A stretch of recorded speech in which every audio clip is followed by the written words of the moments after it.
The next speaker is Eduardo Lamas, but not he is only to talk not only on behalf of himself, but also of Isabelle Lecocq. Both are art historians at the Royal Institute for Cultural Heritage in Brussels. Isabelle's research projects mainly concern the study of stained glass windows in their artistic and cultural contexts, and she is also involved in various site supervisions, expertise, and science studies involving stained glass windows. She's also specialized in matters relating to 16th century art in the Netherlands, and the Eduardo's area of specialization concern, on the one hand, Netherlandish artistic presence in the Iberian Peninsula, and on the other hand, painting and drawing produced in Spain in the 17th century, with a special focus on cross-media collaborations between painting, sculpture, and architecture. Both work at the photographic inventory published on the database Ballads of the Research Institute. This afternoon, Eduardo is going to talk about the inventory at the service of the expert eye. Eduardo, the floor is yours. Thank you for this presentation. Good afternoon. Isabelle and me, we have decided to adapt the title of the paper to the inventory as a tool at the service of the expert eye, changing into, or maybe proposing to change it into the inventory, a tool that shapes the expert eye. I like my neighborhood in Antwerp, and I like to take a walk to look at the houses, the facade, where in reality nothing is exceptional. Essentially the typical Belgian houses of the 19th century, with their characteristic elements. However, one of my last walks, I discovered that one of my favorite had been demolished. And that made me think about the tendency we have to consider as granted what has been preserved to come down to us. I think we can relate this to the artistic heritage of the churches in Spain, many of which do not have yet scientific photographic reports documenting them. In recent years, there have been many press news lamenting the absence of an inventory of the assets of the Spanish church. But what is an inventory? Let's examine what this term refers to. Inventories are tools that can be classified into 3 different types, depending on the services they provide.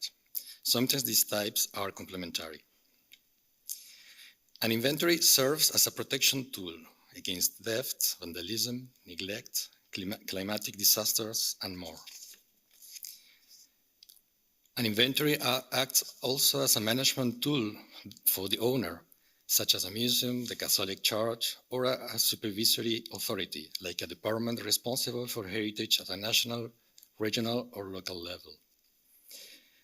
But there is one more kind of inventory which function is to be a research tool.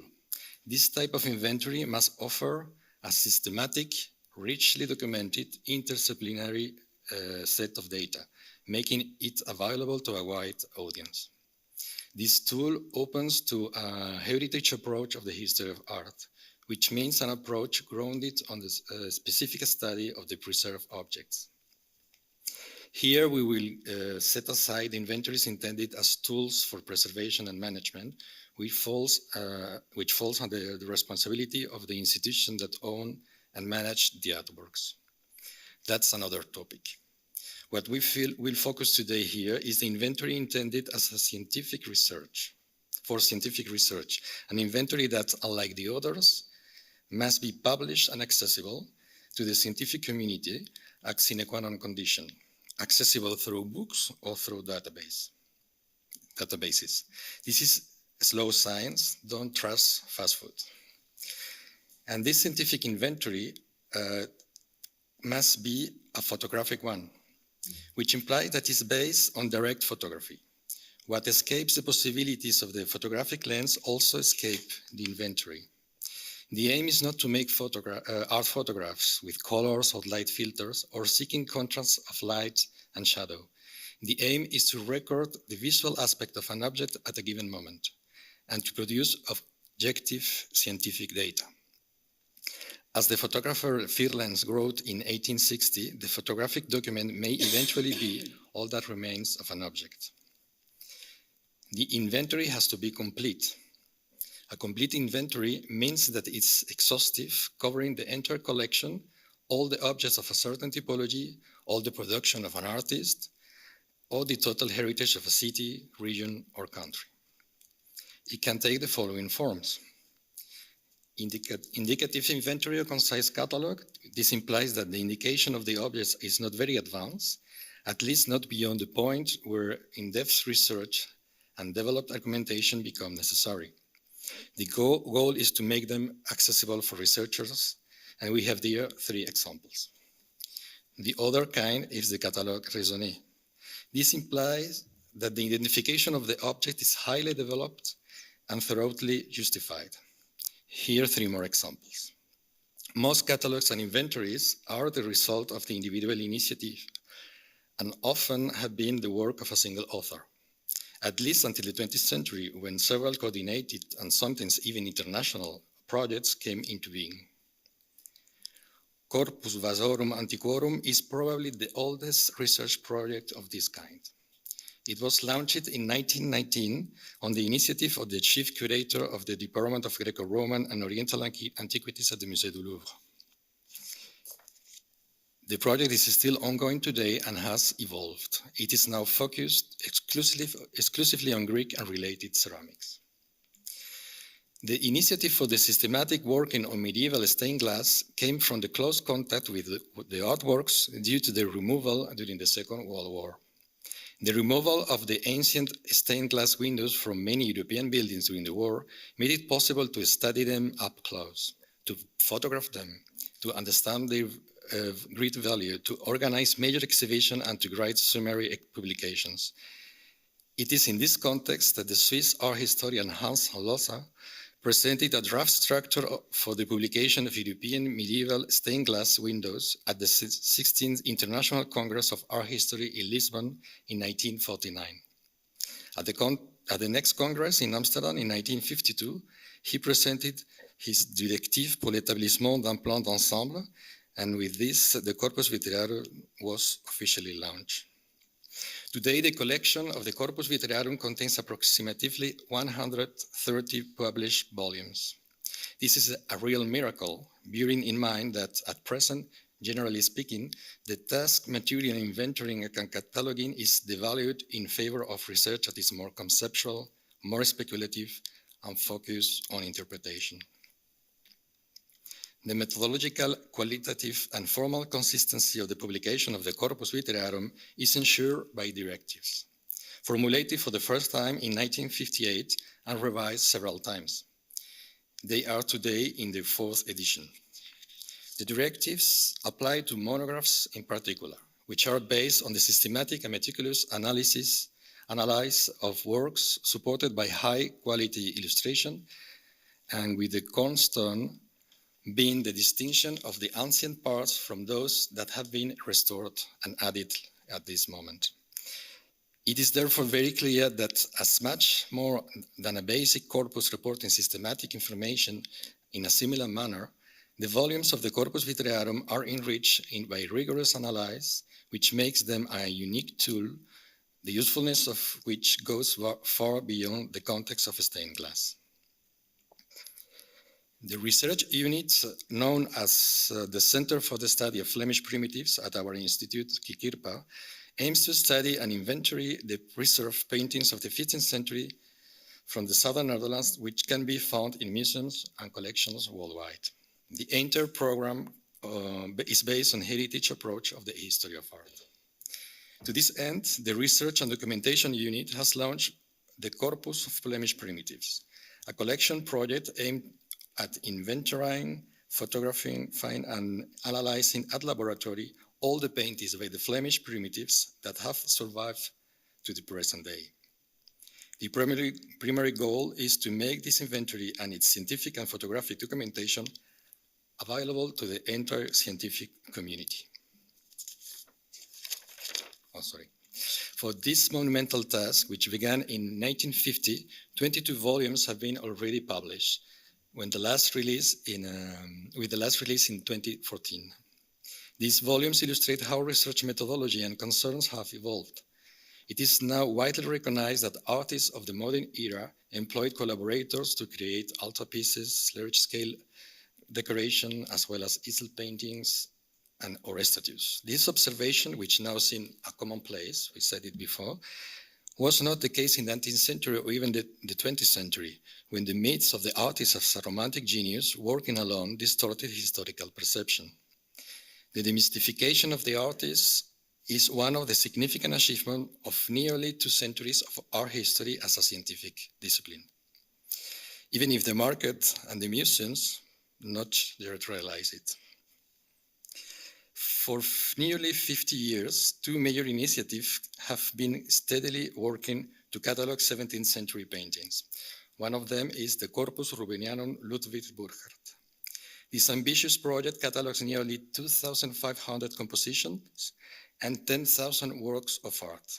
It is based on the documentation of Rubens specialist Ludwig Burckhardt that was given to the city of Antwerp in the 1960s. The first part was published in 1968, and work on the remaining volumes will continue over the next few years. Every work produced under Rubens' supervision, regardless its size, is described, explained, and inventoried in the catalogue of the Corpus Rubenianum, from drawings and sketches to prints and tapestries. Quality copies made after Rubens by his pupils, collaborators, or successors are also included in this catalogue. The Rembrandt research project, about which Winstok told earlier, was initiated by the Nederlandse Organisatie voor Wetenschappelijk Onderzoek. Its purpose was to organize and categorize research on Rembrandt and his studio, providing a solid foundation for study and research. The project also started in 1968 and was terminated in 2014, even though approximately 1/4 of Rembrandt's work has not been yet investigated. The documentation generated by the project was transferred to RKD and made largely available through the website. Initially based primarily on connoisseurship, the work of Rembrandt projects shifts towards acknowledging workshop practices and the role of assistants. Another noteworthy initiative is the project undertaken by Professor Frédéric Elsig at the Université de Genève. This research program, entitled Painting in France During the Renaissance, has generated important publications. The entire program is also grounded in a heritage history of art, theorized in the essay Connoisseurship et Histoire de l'Art, considérations méthodologiques sur la peinture du 15e-16e siècle. At the same time, the Institut National d'Histoire de l'Art in Paris, in collaboration with the Musée du Louvre, has launched a survey of paintings produced in France during this period, the result of which work have been entered into an online catalogue on the Agora website. The survey of this little-known French production, which is essentially religious, often damaged and lost in churches and museum storage rooms, was launched between 2012 and 2014. Many other inventories exist and would have been worth mentioning, such as the Inventaire Général du Patrimoine Culturel en France, initiated by André Malraux at the French government, but that was not the purpose of this presentation. Also, we could comment the future catalogue raisonné of Samuel van Hoogstraten, or a series of inventories and catalogs hosted at the website of KIK-IRPA. In addition to the inventories and catalogs framed in vast projects, we can mention dispersed initiatives born from master theses and PhD dissertation programmed by universities. Smaller in scope than the project presented until here, some do not enjoy the same notoriety and visibility. However, the interest of their approach deserves to be highlighted. I will just mention as an example the establishment in France since the end of the 20th century of a series of catalogues raisonnés for the 17th century painters. The goal has been to better understand the production of the so-called secondary figures and their pupils. While some artistic personalities have been identified and their work characterized, certain phases of their careers, as well as the contributions of many of their peers, remain shrouded in mystery, with some works resisting classification, hence the importance of cataloging them. We must emphasize the continuing relevance of the inventory and cataloging campaigns of the past, which in many ways remain significant today. The Second Vatican Council of the Catholic Church introduced numerous liturgical changes. As a result, certain religious objects and church furnishing lost their purpose and gradually disappeared from the buildings. In Belgium, this led the Royal Institute for Cultural Heritage to undertake an extensive nationwide photographic inventory of the context of the Catholic churches in the country. 250,000 photographs were taken during the vast campaign. This inventory was published in a series of 14 volumes between 1968 and 1981. It is primarily available and continually updated today in the Institute's photographic archives through the online database accessible via our website. This inventory is the base for the research of the art historians working at KIK-IRPA and led to major discoveries made on the last years. One of them, Pierre-Yves Kéris, has thus rediscovered the lost painting by Nicolas Poussin, The Death of the Virgin, in the church of St. Pancras in Starbeck, near Brussels. This painting, whose existence was already mentioned by Bellori in 1672, had disappeared from the radar.